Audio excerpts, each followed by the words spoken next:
ओम शांति। वैसा तो हम सभी का लक्ष्य है कर्मातीत बनना, बाप समान बनना। तो इस लक्ष्य तक पहुंचाने के लिए बाबा विभिन्न रीति से विभिन्न विषयों पर मुरलियों में अनेक दृष्टांत के द्वारा बताते हैं। अभी भी बाबा ने कर्मातीत बनने के लिए बहुत सुंदर सूत्र बताया है, बाप समान बनने का सूत्र बताया है। ब्रह्मा बाबा फरिश्ता बने, शिव बाप के समान बने, कर्मातीत बने, कैसे बने, उसके लिए बाबा ने 2 सूत्र बताए हैं इसी मुरली में। तो अगर हमें भी ऐसा बनना है, इन सूत्रों का प्रयोग करना है, क्योंकि इसके बिना हम संपन्न नहीं बन सकेंगे, कर्मातीत नहीं बन सकेंगे। तो कर्मातीत का सूत्र पहला बाबा ने बताया, अपने पास जितने खजाने हैं उस खजानों को क्या करो, सफल करो। जितना खजानों को सफल करेंगे उतना बाप समान बन सकेंगे। एक ये सूत्र। दूसरा, अखंड निर्विघ्न, अखंड योगी और अखंड महादानी बनने से भी हम कर्मातीत बाप समान बन सकेंगे। क्योंकि अखंड में जब हम बिजी रहते हैं मन और बुद्धि, तो माया आने की कोई मार्जिन नहीं रहेगी। और अखंड बाबा ने इस बारी ये शब्द क्यों यूज किया है? पहले तो बाबा कहते थे योगी बनो, निर्विघ्न बनो, महादानी बनो, लेकिन अब बाबा ने ये अखंड शब्द इसीलिए यूज किया है क्योंकि हमारे पास समय कम है। तो कम समय में जैसे कोई कार्य संपन्न करना होता है और उसकी डेट बहुत नजदीक आते हैं, तो क्या करते हैं? दिन रात जग करके हम वो कार्य क्या करते हैं, वो सेवा संपन्न करते हैं। तो इसी तरह हमें भी संपन्न बनने के लिए, कर्मातीत बनने के लिए अब दिन नजदीक है। इसीलिए बाबा ने कहा कि अखंड जाग करके अर्थात जागृत रह करके, आत्माभिमानी बन करके, अखंड योगी अर्थात जागना, अखंड जागना। भले रात को सोए हैं तो भी अगर हम योगी है अखंड, उसी समय भी हम अखंड है, अखंड निर्विघ्न है और अखंड महादानी है। भले रात में सोए हैं तो भी वाइब्रेशंस चल रहे, ये भी दान है। अगर हम रात को सोए हैं उस समय अगर अखंड योगी है तो भी निर्विघ्न है। और जब हम इस वर्ष में ऐसा अखंडता का अगर ये पाठ पक्का करेंगे तो जो बाबा समय का जो इशारा दे रहे हैं, तो हम उस समय तक संपन्न बन सकेंगे। बाबा ने कहा ना, बाप समान बनने के हिसाब से, समय की समीपता के हिसाब से और दादी के इशारे से हमें क्या करना है? समीपता, समय की समीपता कभी भी हो सकती है, इसलिए हमें ये अखंडता का पाठ पक्का करना है। तो इसमें भी अखंड निर्विघ्न पहले बनना है। इसका तीनों का आपस में बहुत गहरा कनेक्शन है। जैसे निराकारी, निर्विकारी, निरहंकारी, ये 3 शब्दों का आपस में कनेक्शन है। जो निराकारी रहेगा वही निर्विकारी बन सकता है, और जो निर्विकारी है, निरहंकारी बनेगा, और जो निरहंकारी है वही निराकारी अवस्था को प्राप्त कर सकता है। अगर निरहंकारी नहीं है, कोई अभिमान है, वो कभी भी निराकारी आत्मा अभिमानी स्थिति की अनुभूति नहीं कर पाता। तो जैसा इन तीनों का आपस में कनेक्शन है, इसी तरह अखंड निर्विघ्न, अखंड योगी और अखंड महादानी, ये तीनों का आपस में कनेक्शन है। तो हमें अखंड योगी बनने के लिए पहले क्या करना पड़ेगा? अखंड निर्विघ्न बनना पड़ेगा, क्योंकि ये विघ्न हमारे योग को खंडित करते हैं। अगर छोटा मोटा विघ्न है, वो विघ्न समस्या जब योग का अभ्यास करने के लिए बैठेंगे तो उसका ही चिंतन चलेगा, तो हमारा योग अखंड तो नहीं हुआ ना, टूट गया। अगर कोई विघ्न या समस्या है तो कर्म करते समय उन्हीं बातों का चिंतन चलेगा, कर्म योगी नहीं बन पाएंगे, अखंड योग नहीं होगा। इसीलिए अखंड योगी बनने के लिए हमें पहले क्या करना है? अखंड निर्विघ्न बनना है। अखंड निर्विघ्न कैसे बनेंगे? निर्विघ्न बनने के लिए आज तक जो बाबा ने हमें ड्रामा का ज्ञान बताया है, आज तक जो ज्ञान की बातें बताई है, जो नॉलेजफुल होगा, जिन्होंने इस ज्ञान की गहराई को अच्छी तरह समझा है,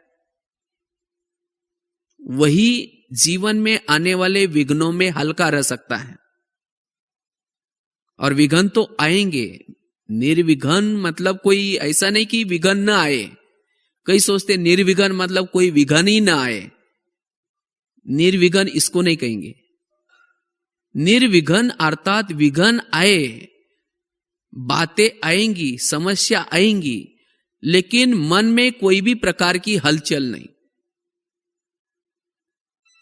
मन में उसका प्रभाव नहीं, इसको कहते हैं निर्विघ्न। और जितना ये हमारी निर्विघ्न अवस्था रहेगी, उतना हम फिर अखंड योगी, जो दूसरी बात है, उसमें हम जा सकेंगे। क्योंकि अखंड योगी बनने के लिए अंतर्मुखता, एकाग्रता, एकरस, यह अवस्था बहुत जरूरी है। और विघ्न क्या करते हैं? बाह्यमुखी बनाते हैं, हलचल में लाते हैं, मन बुद्धि की भटकन हो जाते हैं, जिसके कारण अखंड योगी नहीं बन पाते। इसलिए हमें विघ्नों में हल्के रहने की कला सीखनी है। विघ्न तो विभिन्न आएंगे, अलग अलग प्रकार के आएंगे। और विघ्न भी क्या है? विघ्न ये हमारे अनेक जन्मों के कर्मों का फल है। ये अलग अलग प्रकार के, हमने किसी को तंग किया है, किसी को परेशान किया है, या कोई गलत कर्म किए, तो वही कर्म विघ्नों के रूप में अभी आएंगे। कईयों के व्यक्ति के तरफ से विघ्न आएंगे, प्रकृति के तरफ से विघ्न आएंगे, माया के तरफ से विघ्न आएंगे। लेकिन इन विघ्नों में हमें निर्विघ्न अर्थात मन और बुद्धि के वश नहीं होना है।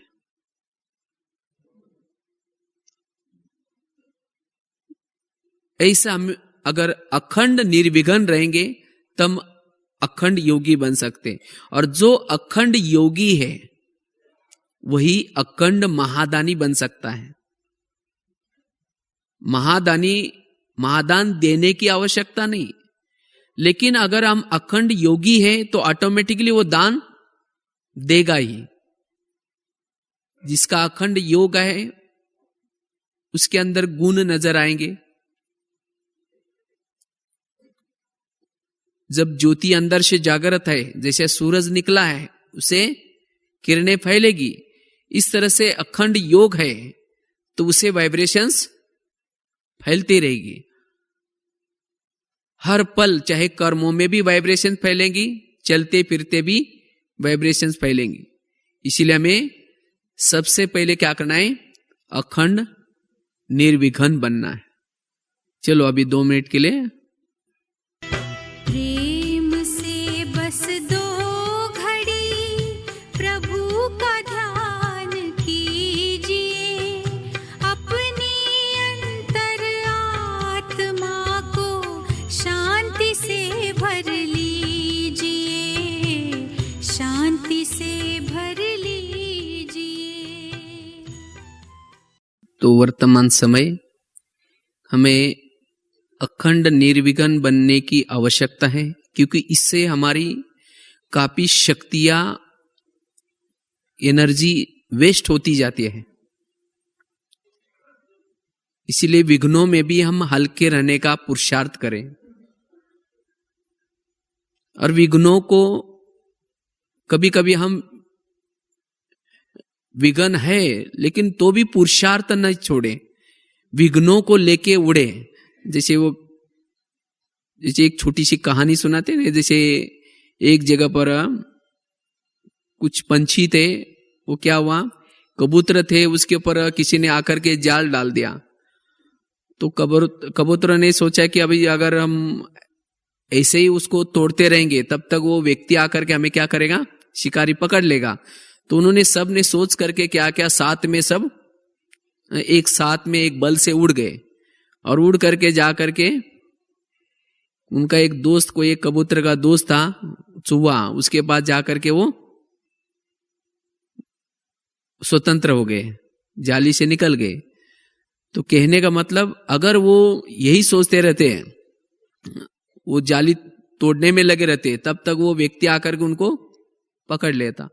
तो इसी तरह हमें भी अगर कोई विघ्न है, अगर उस विघ्न को ही हम छोड़ने के में लगे रहेंगे तो समय रूपी शिकार आकर के हमें पकड़ लेगा।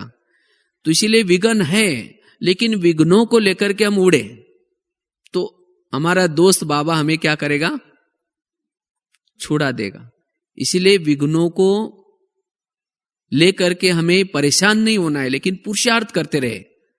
आज नहीं, कल नहीं, उसके लिए बाबा ने कहा ना मुरली छोड़ो, ना योग छोड़ो, ना ज्ञान छोड़ो, आप आते रहो, आते रहो। आज नहीं कल आपका विघ्न टल जाएगा। इसीलिए हमें पुरुषार्थ नहीं छोड़ना है और विघ्नों में खास हल्के रहना है। विघ्नों का हमें नॉलेज चाहिए, विघ्न क्या है।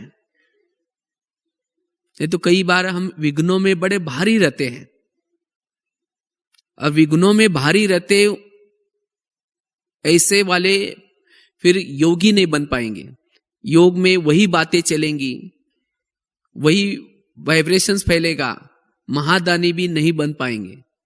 इसलिए विघ्नों में हमें क्या करना है, हल्के रहना है। इसीलिए बाबा ने खास कर्म गति का ज्ञान, बाबा ने कहा कि समय अनुसार सभी को कर्म गति का ज्ञान के ऊपर अटेंशन रखना है।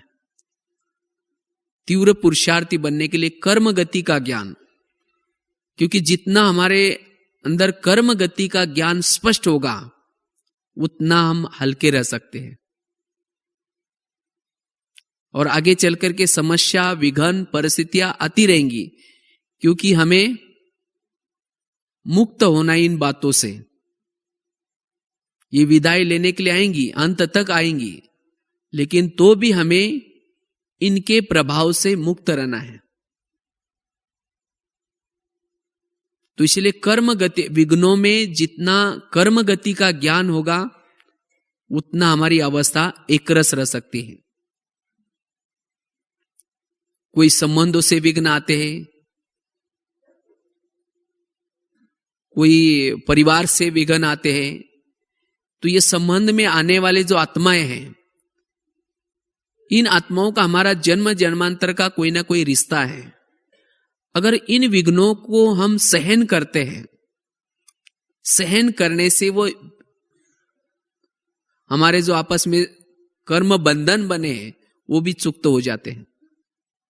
इसीलिए उसको क्या करना है, सहन करना है। और विघ्नों में हमें ये पता चलता है कि हमारे अंदर कितना शक्ति है, कितना गुण है। परीक्षाएं जितनी आती है, परीक्षा में हमें गुण और शक्तियां कितना है इसका ज्ञान होता है।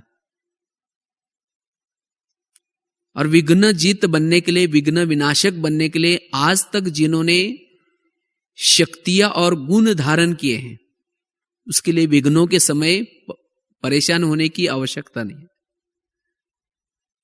जैसे राजा होता है, राजा के ऊपर कोई डायरेक्ट अटैक नहीं करता, उसकी जो मंत्री है और भी सेना है उसके ऊपर अटैक करते हैं। इस तरह से हम भी अकेले नहीं हैं, हमारे पास अनेक शक्तियां हैं, अनेक गुण हैं। जब कोई बात आती है, कोई विघ्न आता है, तो सहन शक्ति को ऑर्डर करो, सहन शक्ति आज तुम्हारा काम है, तुम देख लेना। हमें सोचने की जरूरत नहीं, हमें निश्चिंत रहना है। अगर खुद ही हम लड़ने में जाएंगे तो फिर परेशान हो जाएंगे। तो इसलिए हमें इन शक्तियों और गुणों का प्रयोग करें। और विघ्न विनाशक बनने के लिए सबसे बड़ी जो शक्ति काम आती है वो है सहन शक्ति, समाने की शक्ति। उन विघ्नों को समाए। इसलिए विघ्न विनाशक का यादगार गणेश बताते हैं। गणेश विघ्न विनाशक है, उसकी निशानी उनका पेट बड़ा, समाने की शक्ति, और दूसरा कान सदा हिलते रहते हैं ताकि कोई भी चींटी अंदर न जाए। इसी तरह हमें विघ्न कहां से आते हैं? कोई व्यर्थ बात सुन ली तो विघ्न। इसीलिए बाबा कहते हैं कोई भी प्रकार की व्यर्थ बातें नहीं सुनो। व्यर्थ बातें सुनने से भी विघ्न शुरू हो जाता है। गलत फहमी, किसी का भाव यह नहीं था लेकिन हमने उसके प्रति क्या की? गलत फहमी बनाई। छोटी सी बात को क्या बना दी? बड़ी बनाई, और वही हमारे लिए विघ्न बन गया। फिर सोचते अभी कैसे निकले यहां से। तो योग में फिर वही चिंतन शुरू हो जाता है। तो इसीलिए हमें छोटी बात को, बड़ी बात को छोटी, और छोटी छोटी बातों को खत्म करने का पुरुषार्थ करना है। तब जाकर के हम विघ्न विनाशक बन सकते हैं। और जितना विघ्न विनाशक बनेंगे उतनी हमारी एकाग्रता बनी रहेगी।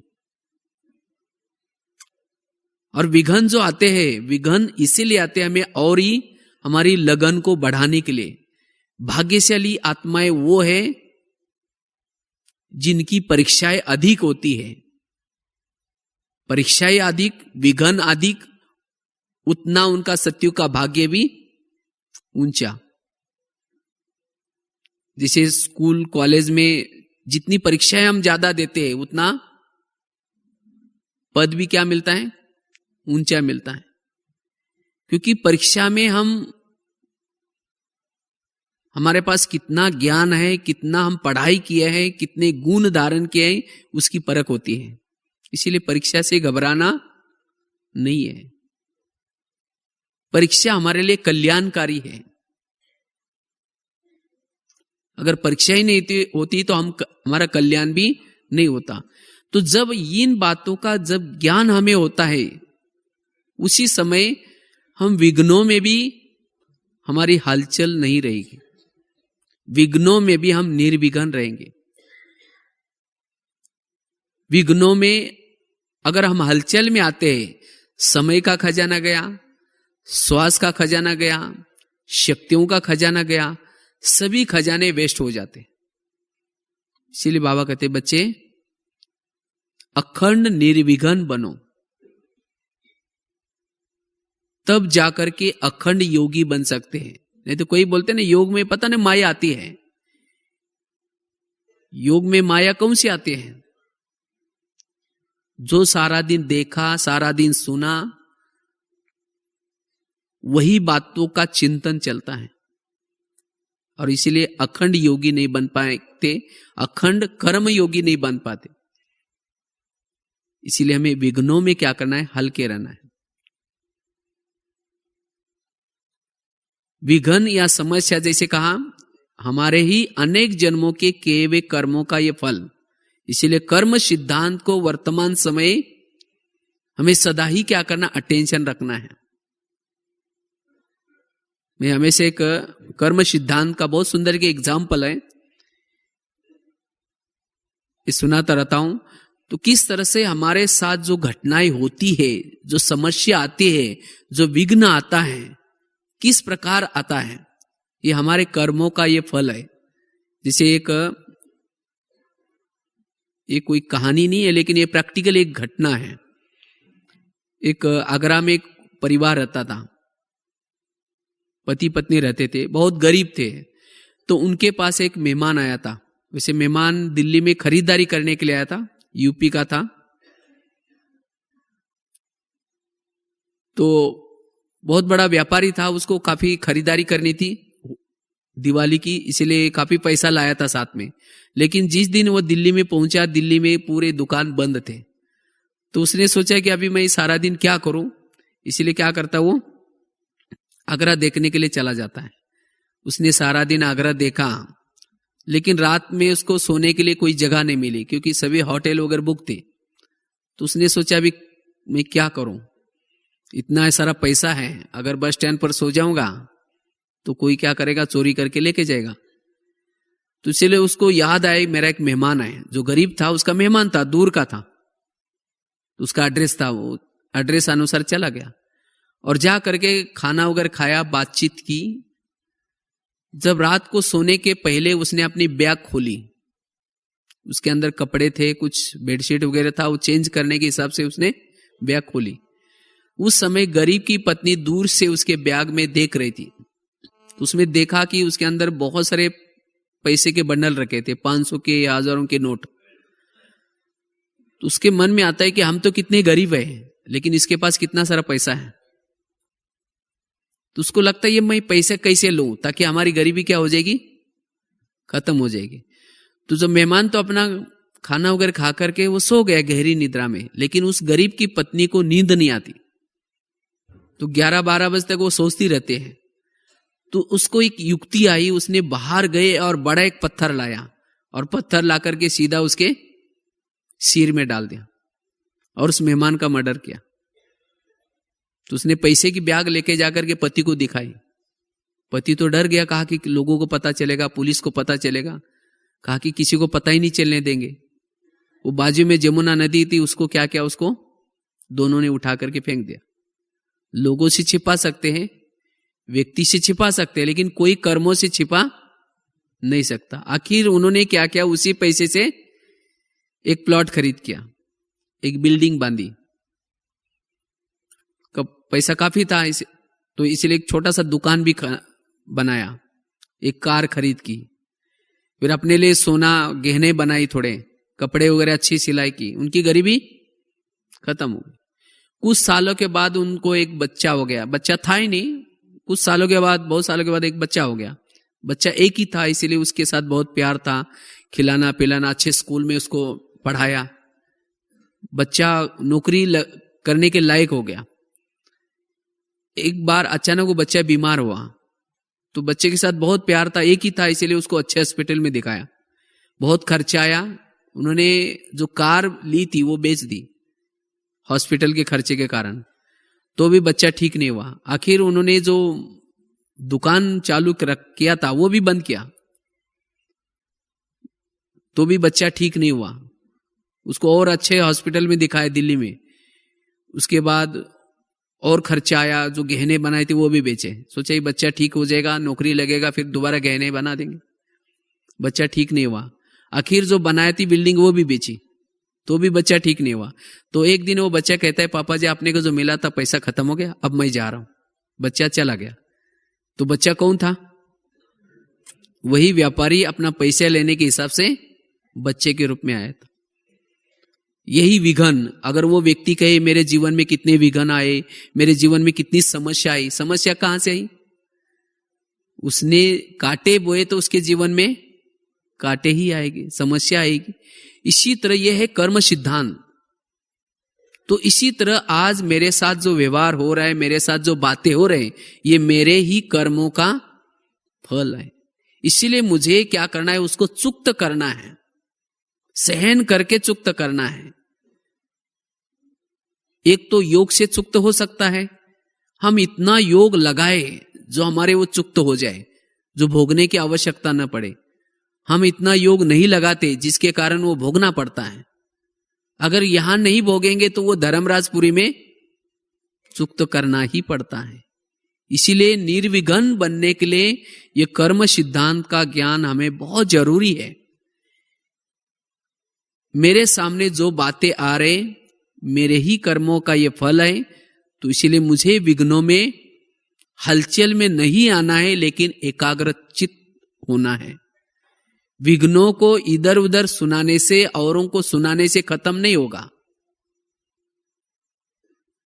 तो इसलिए विघ्न विनाशक हमें खुद को ही बनना है, खुद को ही क्या करना है, अचल अडोल बना करके रखना है, एकाग्र चित्त बना करके रखना है।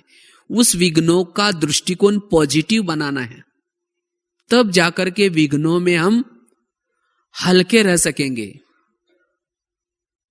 और जितना विघ्नों में हल्के रह सकेंगे उतना अखंड योगी बन सकेंगे।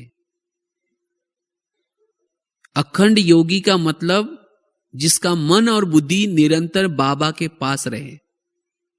लेकिन मन और बुद्धि बाबा के पास रहने के लिए मन और बुद्धि विघ्नों से फ्री चाहिए, विघ्नों की बातों से, विघ्नों की परिस्थिति से दूर, तब जाकर के अखंड योगी बन सकते हैं।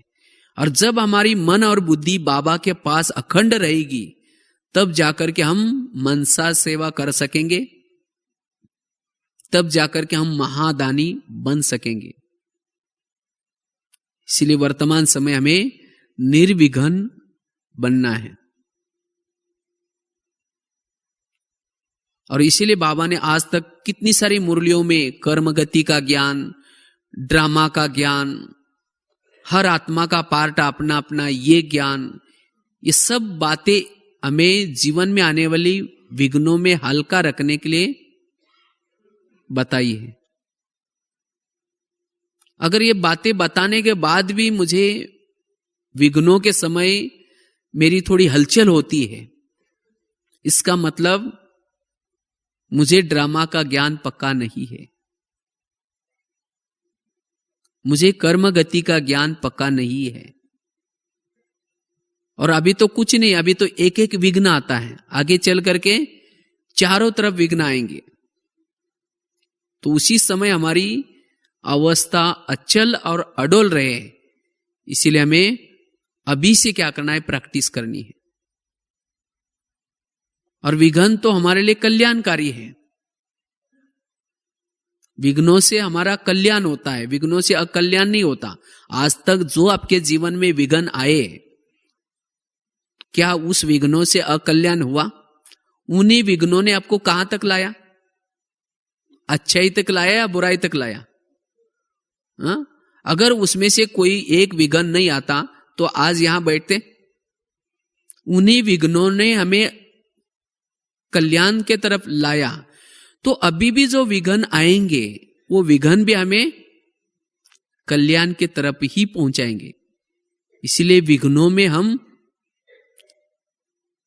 अपना समय वेस्ट न करें, अपनी शक्तियों को वेस्ट न करें, विघ्नों में अचल अडोल बन करके रहे। विघ्न योगियों के लिए तोहफा है। जो मनुष्य के तरफ से आने वाले विघ्नों को जो सहन करेंगे, विघ्न डालने वाले मनुष्य उसके भगत बन जाते हैं।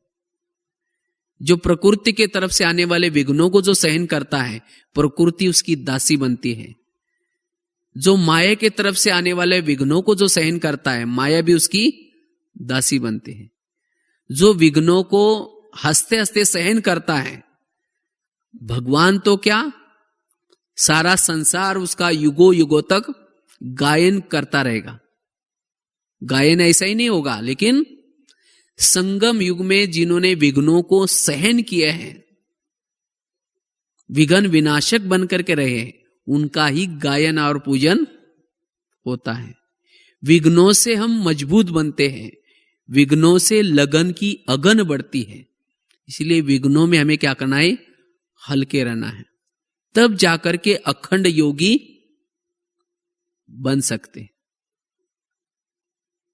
अगर विघ्न ही नहीं आता तो हमारी लगन नहीं बढ़ती। जैसे वो रामायण की घटना सुनाते हैं ना, राम के जीवन में जो विघ्न आए, अगर विघ्न आए इसीलिए तो उसने कितना अच्छा कार्य किया। अगर विघ्न ही नहीं आता, मंत्रा अगर इधर की बात उधर करके उसके जीवन में विघ्न नहीं डालती है तो रावण को मारता हूं। तो इसी तरह हमारे जीवन में जो भी कुछ बातें आएंगी वो बातें हमें कल्याण की तरफ लेके जाएंगी। विघ्नों के पर्दे के पीछे हमारा कुछ ना कुछ कल्याण समाये हुआ है। इसीलिए विघ्नों में हम अपने मन को भारी नहीं बनाना है। विघ्नों में संकल्प शक्ति बड़ी फास्ट और तेज चलती है। विघ्नों में भय मुक्ता स्थिति बनती है। इसीलिए हमें अखंड निर्विघ्न बनना है, तब जाकर के अखंड योगी बन सकते हैं। और निर्विघ्न बनने के लिए एक तो मुरली के पर ध्यान।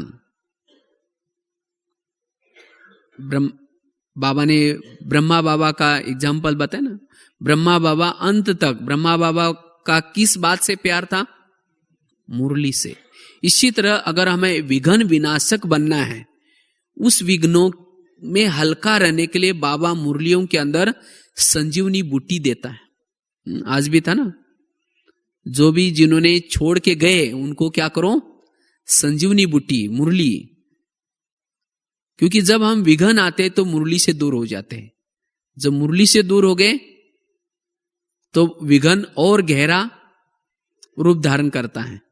इसीलिए बाबा कहते हैं सबसे रूठो, लेकिन बाबा से नहीं रूठो, पढ़ाई से नहीं रूठो। और दूसरा अमृत वेला का योग। अगर हमारा अमृत वेला का योग अच्छा है, साथ में मुरली पढ़ाई अच्छी है, तब चाहे विघ्न कितने भी आएंगे तो भी हमारी अवस्था निर्विघ्न स्थिति रहेगी। क्योंकि अमृत वाला योग करने से और मुरली सुनने से हमारी आत्मा अभिमानी स्थिति रहती है। और जब आत्मा अभिमानी स्थिति रहती है तो हमारी ऊंची अवस्था रहती है, बेहद की। अगर विघ्न आते भी है तो हमें पता भी नहीं चलता कि ये कोई विघ्न आया था। क्योंकि आत्माभिमानी स्थिति में रहने से ऊंचाई से ऊपर से कोई चीज देखेंगे छोटी लगती है, तो किसने अपमान किया, निंदा की, कुछ ऐसी छोटी छोटी बातें, वो छोटी छोटी बातें लगते हैं। लेकिन जब हमारे अमृत वेला का योग नहीं है, हमारा मुरली ठीक नहीं सुनी, जिसे हमारा देहाभिमान है, तो छोटी सी बात को हम बड़ी बनाते हैं। इसने ऐसा क्यों बोला, इसे गलत फहमी होगी, और उसे फिर अखंड योगी नहीं बन पाएंगे। योग में बैठेंगे भी वही चिंतन चलेगा, सारा दिन कर्म कर रहे हैं वही चिंतन चलेगा, और फिर हम महादानी कैसे बन सकेंगे? महादानी की अवस्था नहीं रहेंगी। और ये हमारी वृत्ति खराब होने से, उस विघ्नों से हम वेरत वाइब्रेशंस फैलाएंगे, वेरत हमारी वृत्ति बन जाएंगी। इसीलिए विघ्न विनाशक बनने के लिए अमृत वेला का योग, तो इस वर्ष में पूरा साल तक हमें अमृत वेले के ऊपर क्या करना है? अच्छी तरह अटेंशन रखना है, और मुरली के ऊपर अटेंशन। और दूसरा, इस वर्ष में जो भी बातें आएंगी, इन बातों से मेरा कल्याण ही होने वाला है, इसीलिए मुझे सोचने की कोई भी आवश्यकता नहीं। ऐसे समझ करके हल्के रहना है। तब जाकर के हम निर्विघ्न अवस्था बना पाएंगे, तब अखंड योगी बन पाएंगे। और योग के लिए भी अखंड योगी बनने के लिए केवल निर्विघ्न तो बने, लेकिन योगी नहीं किया तो भी महादानी नहीं बन पाएंगे। तो निर्विघ्न बनने के साथ साथ हमें क्या करना है, योग का भी पुरुषार्थ करना है। और जब योग का पुरुषार्थ करते तब जाकर के महादानी बन सकेंगे, क्योंकि महादान हमें करना है। बाबा ने कहा ना, सफल करो। जो यहां सफल करेंगे, जो चीज सफल करेंगे वही चीज आपको सतयुग में अनेक गुना होकर के मिलेंगी। सतयुग तो क्या, कलप कलप, जो देंगे वही मिलेगा, ये सिद्धांत है। इसीलिए बाबा ने कहा ना, ये वर्ष सफलता का वर्ष मनाओ। स्वास्थ्य सफल करेंगे तो कभी बीमार नहीं पड़ेंगे, धन सफल करेंगे धन मिलेगा, तन सेवा में लगाएंगे तंदुरुस्त रहेंगे, समय लगाएंगे तो सतयुग में आधा कल्प तक राज्य करने का समय मिलेगा। गुण लगाएंगे, गुण सफल करेंगे, गुण दान करेंगे तो गुणवान बनेंगे, शक्तियां दान करेंगे तो धर्म सत्ता राज्य सत्ता मिलेगी। इसी तरह जो करेंगे वही मिलेगा।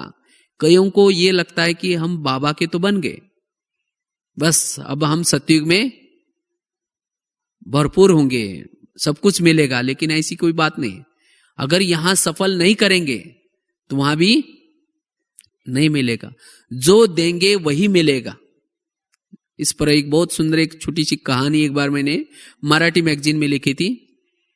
एक बहुत ही वो दान करने से, मतलब शादी होने से पूर्व वो हमेशा क्या करती थी, दान करती थी, बहुत सारा दान करती थी। लेकिन जब उसकी शादी होती है उस समय दान नहीं करती, क्योंकि उसकी शादी जो हुई थी एक सेठ जी के घर में हुई थी। थे सेठ जी लेकिन कंजूस थे, वो कुछ भी दान पुण्य नहीं करते थे। तो उसको मन में आता है कि मैं अगर दान पुण्य नहीं करूंगी तो मेरा भविष्य क्या होगा। तो एक बार वो सब सेठ जी साथ में उसकी सास, पति, वो बहू सब अपने महल के बाहर बैठे थे। तो इतने में एक सन्यासी आता है और उसको कहता है कि हमें भिक्षा चाहिए, वो सबको कहता है। तो उसी समय बहू अचानक उठ करके कहते हैं कि मैं खुद ही बासी खाती हूं और भूखी सोती हूं, तुमको कहां से दूं। उस समय सास को तो गुस्सा आया, लेकिन सन्यासी थे इसलिए कुछ नहीं बोला। फिर दोबारा वो सन्यासी कहता है कि मुझे थोड़ी भिक्षा चाहिए।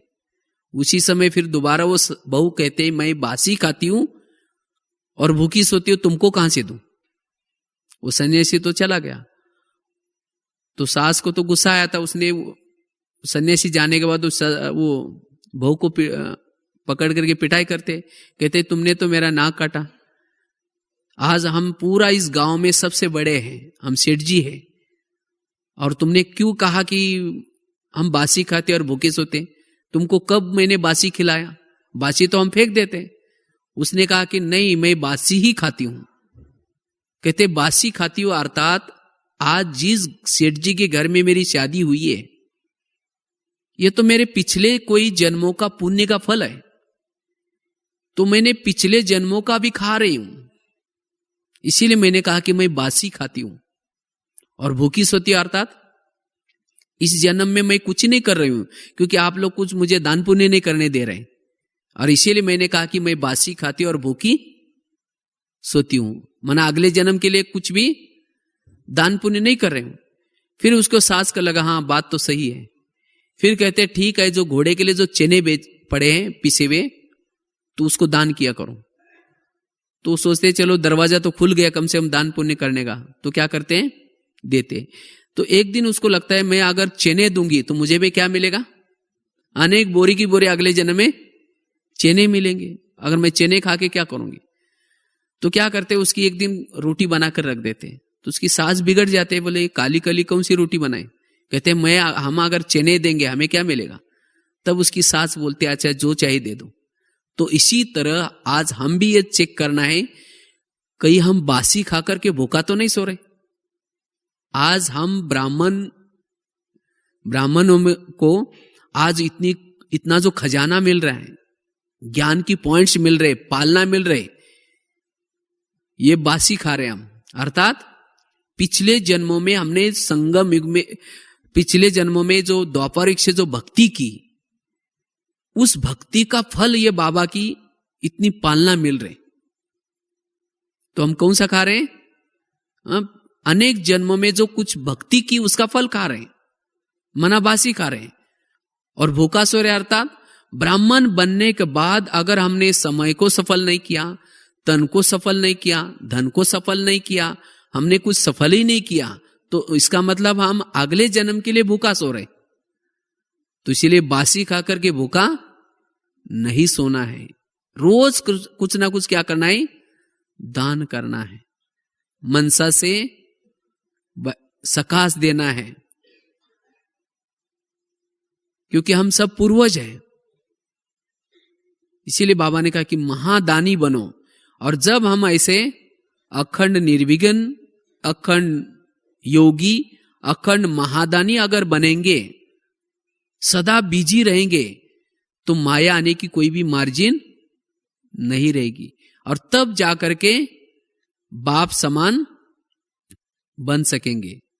क्योंकि जब खाली रहते हैं तब जाकर के माया आते हैं। इसीलिए बाबा कहते हैं बिजी रहो, कुछ ना कुछ करने में बिजी रहो, पढ़ाई पढ़ने में बिजी रहो, सेवा करने में बिजी रहो, मनसा सेवा करने में बिजी रहो, योग लगाने में बिजी रहो। जब हम कर्म में करते हैं उस समय योग में रहेंगे, बिजी रहेंगे, तब फिर कोई बातें नहीं आएंगी। इसीलिए बाबा ने कहा नो प्रॉब्लम, कोई भी प्रकार की समस्या नहीं है, कोई भी प्रकार का विघ्न नहीं है। ऐसा हमारा जीवन हो, और जब ऐसा जीवन होगा तब जाकर के आपके द्वारा सभी को गुण मिलेंगे। क्योंकि बाबा ने कहा ना, अभी लोग सुनना नहीं चाहते हैं, लोग देखना चाहते हैं। आपके जीवन में कोई समस्या नहीं, आप सदा हर्षित रहते, उमंग में रहते हैं, दूसरे आपको सम्मान न दे या न दे, लेकिन आप अपने उमंग में रहते हैं। तब लोगों को लगेगा देखो इसके अंदर कितना अथकपन है, ये सदा अलर्ट रहते हैं, अलबेलापन में नहीं रहते। और इसके लिए बाबा ने कहा दूसरों को नहीं देखना है, उसके लिए ये नहीं सोचे कि ये तो करते नहीं, ये भी कहां पुरुषार्थ करते हैं। दूसरों को नहीं देखना है, हमें क्या करना है? अपने आप को देखना है। तो ऐसा हमें क्या करना है? इस वर्ष में अगर ये 3 बातों का पुरुषार्थ करेंगे तो हम बाप समान और कर्मातीत बन सकेंगे। तो ये हमें क्या करना है? यहां से जब भी मधुवन से जाएंगे, ये धून लगा करके जाना है, अखंड निर्विघ्न, अखंड योगी और अखंड महादानी। तब कम समय में, 1 वर्ष में आप बहुत कुछ प्राप्त कर सकेंगे, जो आज तक जो प्राप्त नहीं किया। कोई 10 साल, कोई 20 साल, 25 साल ज्ञान में चल रहा है, लेकिन इतना दिन जो प्राप्त नहीं किया, इसी 1 वर्ष में हमें क्या करना है? प्राप्त करना है। क्योंकि ये दादी का समय का इशारा बताया है, बाबा ने भी कहा कि समय संपन्नता का नगाड़ा बजने वाला है। इसीलिए हमें ये रेडी रहना है, क्योंकि ये सब हम इसमें बिजी रहेंगे तो सहज हम भरपूर बन सकेंगे। तो ऐसा पुरुषार्थ करने का हमें क्या करना है? प्लान बना करके जाना है। ठीक है। ओम शांति।